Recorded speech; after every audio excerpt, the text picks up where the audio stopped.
Olá pessoal, vocês estão de volta no canal Química Ciência Central. Eu sou João Bosco Paraíso da Silva, professor de Química, e no vídeo de hoje vamos falar sobre um tema muito importante no estudo de ácidos e bases em solução aquosa, que é responder o que é H+ aquoso. Vamos começar logo depois da abertura.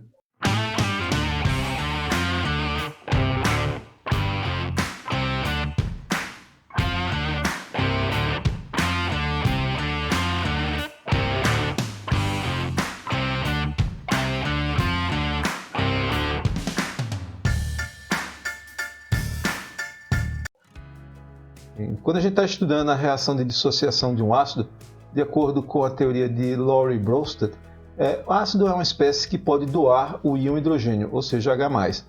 Portanto, tomemos como exemplo aqui o ácido clorídrico em solução aquosa. É justamente esse hidrogênio que pode ser doado e gerar em fase aquosa H+ e Cl-. É justamente esse H+ o objeto desse nosso vídeo. Bem, primeiramente a gente precisa fazer a seguinte reflexão. O hidrogênio é o elemento mais simples da tabela periódica. Ele é composto de um próton e de um elétron. A distância entre esse próton e esse elétron, quando o hidrogênio está no estado fundamental, é 0,53 angstroms. Muito bem, na hora que esse hidrogênio se dissocia, perde o elétron, ele vai gerar justamente o íon H+. E esse H+ é tão somente o próton do átomo de hidrogênio. Porém, é importante observar que o tamanho desse átomo de hidrogênio ele é aproximadamente 10.000 vezes maior do que o tamanho do seu núcleo, do próton. Portanto, a gente pode pensar de uma forma contrária que o próton ele é 10.000 vezes menor do que o H+.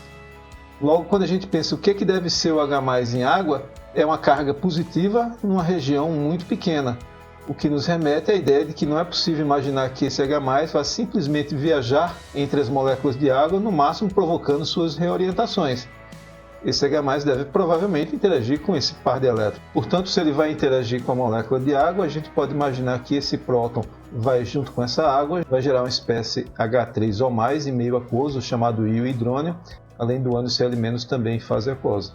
Bom, essa espécie H3O+, foi proposta nos anos 60 pelo químico alemão Manfred Engel, e considerando que ele está em água, é razoável imaginar que ele forma 3 ligações de hidrogênio com moléculas de água. Esse conceito do íon de Engel tem sido utilizado com muita frequência em livros introdutórios de química a partir das seguintes justificativas. Ele representaria algo mais próximo da realidade. De fato, por exemplo, o livro do Klotz, Treichel, Weaver, Chemistry and Chemical Reactivity, na sua 6ª edição, isto que está escrito aqui em inglês, cuja tradução seria, de fato, o íon H+ em água é melhor representado como H3O+, chamado íon hidrônio. Uma outra razão é porque ele possui uma forma simples de ser utilizado, por exemplo, em equações químicas e permite aos professores mencionar que numa reação como essa de um ácido interagindo com a água, formando o H3O+ e o Cl-, a água assume o papel da base ao receber o próton, levando à formação desse ácido conjugado H3O+.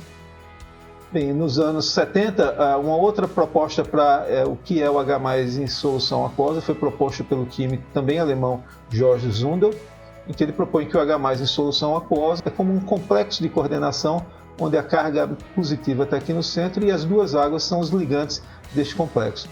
Utilizando esse íon de Zundel, é possível entender o mecanismo de mobilidade do H+ através de uma solução aquosa de uma forma bem mais eficaz que aquela que apresentamos anteriormente.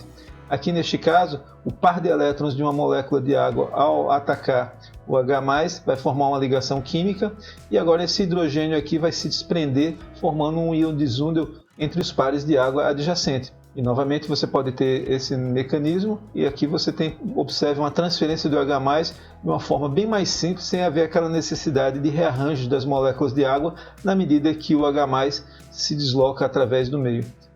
Bem, a possibilidade de formação do íon H+ entre moléculas tem sido observado ao longo dos anos e publicado em revistas de prestígio como o Journal of American Chemical Society, como foi o caso aqui desse artigo de 2002, do grupo do professor Christopher Reed e Eugene Stoyanov, que mostraram, por exemplo, através de técnicas de raio-x, ensaios orgânicos, como por exemplo o dietoxetano, a presença desse H+ sanduichado entre essas moléculas. Isso fica mais claro se a gente tira a estrutura dos hidrogênios dos éteros, como mostrado agora nessa figura.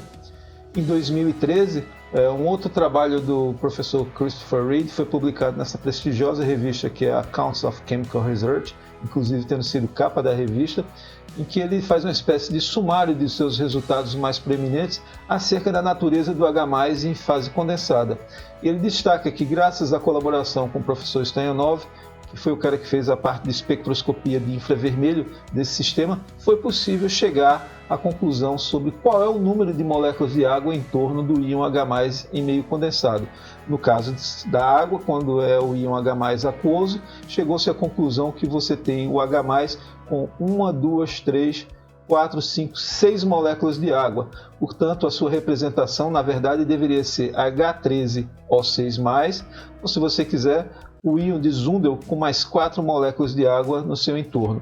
E com uma característica interessantíssima, a ideia de que a carga desse H+, ele não está só sobre o hidrogênio central, ele está, na verdade, deslocalizado essa carga positiva sobre os hidrogênios deste complexo molecular. E para este íon, graças ao fato de que os trabalhos do professor Stoyanov em espectroscopia vibracional que permitiu a sua determinação, este deveria receber o seu nome, chamado íon de Stoyanov.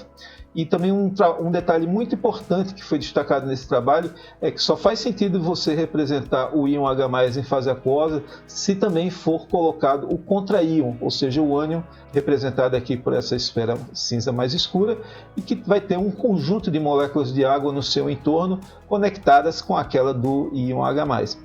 Bem, esse trabalho teve um impacto importante em várias áreas da química, na orgânica, na inorgânica, físico-química, e não poderia deixar de ser na área de educação. Nesse artigo aqui do Journal of Chemical Education, publicado pelo professor Todd Silverstein em 2014, ele fala sobre o próton aquoso. É hidratado mais que uma molécula de água? É o íon hidrônio um conceito ainda útil? Bem, com relação a isso, ele chama a atenção que nos trabalhos do professor Stoyanov, na dissociação de um ácido, se tivéssemos que considerar de uma forma mais rigorosa, deveríamos escrever dessa forma aqui abaixo, usando na verdade 6 moléculas de água para então permitir termos essa estrutura aqui, o H13O6+, além do íon A-. Né? Porém, o professor Silverstein ele destaca que o H3O+, já é uma entidade que já está muito enraizada na mente do químico. Portanto, talvez uma forma mais simples e mais próxima de correta de representar o processo de dissociação de um ácido em fase aquosa deveria ser como escrito aqui nessa última equação, onde HA aquoso representa uma molécula de HA, né, circunvizinhado por moléculas de água em fase aquosa, nas águas de hidratação dessa espécie HA. Por exemplo, se HA for ácido clorídrico, aqui seria um cloro, então você teria 3 pares de elétrons, com moléculas formando ligações de hidrogênio. Você vai ter também ligações de hidrogênio com esse hidrogênio da molécula HA. Isso tudo vai polarizar essa ligação, favorecendo a sua quebra e, portanto, a partida desse H+ para a fase aquosa. Esse aquoso representaria, portanto, todas essas moléculas de água que vão estar no entorno do íon H+ em fase aquosa. E de uma forma ainda mais correta, isso deveríamos representar que o que temos aqui no produto, na verdade, é esse cátion H+ e esse ânion A-, conectados através de uma rede de ligações de hidrogênio com moléculas de água que estão hidratando essas espécies. Bem, então é isso, pessoal, pelo vídeo de hoje. Espero que vocês tenham ampliado seus conhecimentos sobre o que é o H+ em fase aquosa. Espero que vocês tenham gostado e a gente se encontra num próximo vídeo. Um forte abraço a todos.